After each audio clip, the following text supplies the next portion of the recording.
চশমা museum, a house of world class, জলট্যাক মোড়, বহরমপুর মডার্ন হোটেলের সামনে। দীর্ঘদিন ধরে বেলডাঙ্গা ২ নম্বর ব্লকের বিদুপাড়া খৈতান কোম্পানি জমি থেকে অবৈধভাবে মাটি কাটছে মাটি মাফিয়ারা। বিশেষ করে বিএলআরও এবং বিডিও অফিস যেদিন বন্ধ থাকছে ঠিক তার আগের গভীর রাতে মাটি কাটা শুরু করছে মাটি মাফিয়ারা। ঠিক তেমনই গতকাল শনিবার রাতে বিদুপাড়া খৈতান কোম্পানি জমি থেকে মাটি কাটা শুরু করলে স্থানীয় মানুষ পুলিশকে খবর দেয়। পুলিশ পৌঁছাতেই তারা পালিয়ে যায়। প্রশ্ন উঠছে, এই দৌরত্ব কবে শেষ হবে? এমনটাই প্রশ্ন করছেন সাধারণ মানুষ।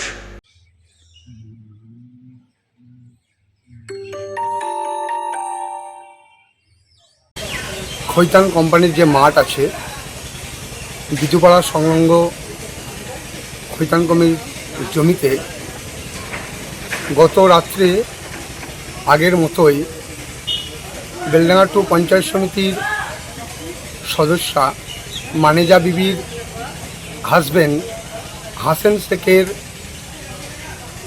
নেতৃত্বে গত রাতে 10টি ট্র্যাক্টর এবং একটি জিসিবি নিয়ে মাটি কাটা শুরু হয় রাত 11টা নাগাদ। পুলিশ প্রশাসনকে খবর দেওয়া হয়। প্রশাসনের তরফ থেকে মাটি কাটা বন্ধ করতে উদ্যত হলে জিসিবিটা পালিয়ে যায় এবং 10টি ট্র্যাক্টর সঙ্গে সঙ্গে লুকিয়ে পড়ে। এই মাটি কাটা নিয়ে রামনগর খৈতান কোম্পানির যে মাটি কাট জমি, সেই জমির মাটি কাটা এবং রানীর বাঁধ সংলগ্ন যে জমি আছে সেখান থেকে ব্যাপক মাটি কাটা চলছে রাতের অন্ধকারে। এই নিয়ে বারবার বিএলআরও সাহেবকে জানানো হয়েছে এবং বিডিও সাহেবকেও বলা হয়েছে এবং লোকাল শক্তিপুর থানাকেও জানানো হয়েছে। তো তৎসত্ত্বেও এখনও পর্যন্ত মাটি কাটা বন্ধ হচ্ছে না। অবিলম্বে এই মাটি কাটা বন্ধ করুন। বিএলআরও, বিডিও এবং থানাকে বলছি আমরা।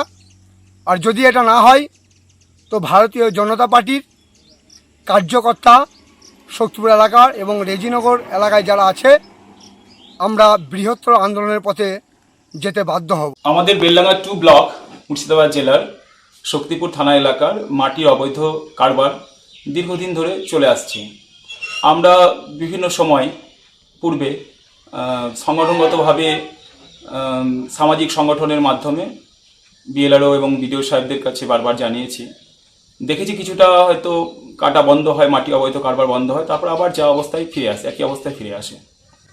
অর্থাৎ মাটি কারবারি যারা আছেন, মাটি মাফিয়া, তাদের সঙ্গে প্রশাসনের যে একটা সুসম্পর্ক আছে সেটা এই ঘটনাগুলোকে পর্যায়ক্রমে দেখলেই বোঝা যায়। যখনই আমরা এটা নিয়ে হইচই করি বা পিটিশন করি তখন কিছুদিনের জন্য বন্ধ হয়, আবার একই অবস্থায় ফিরে আসে।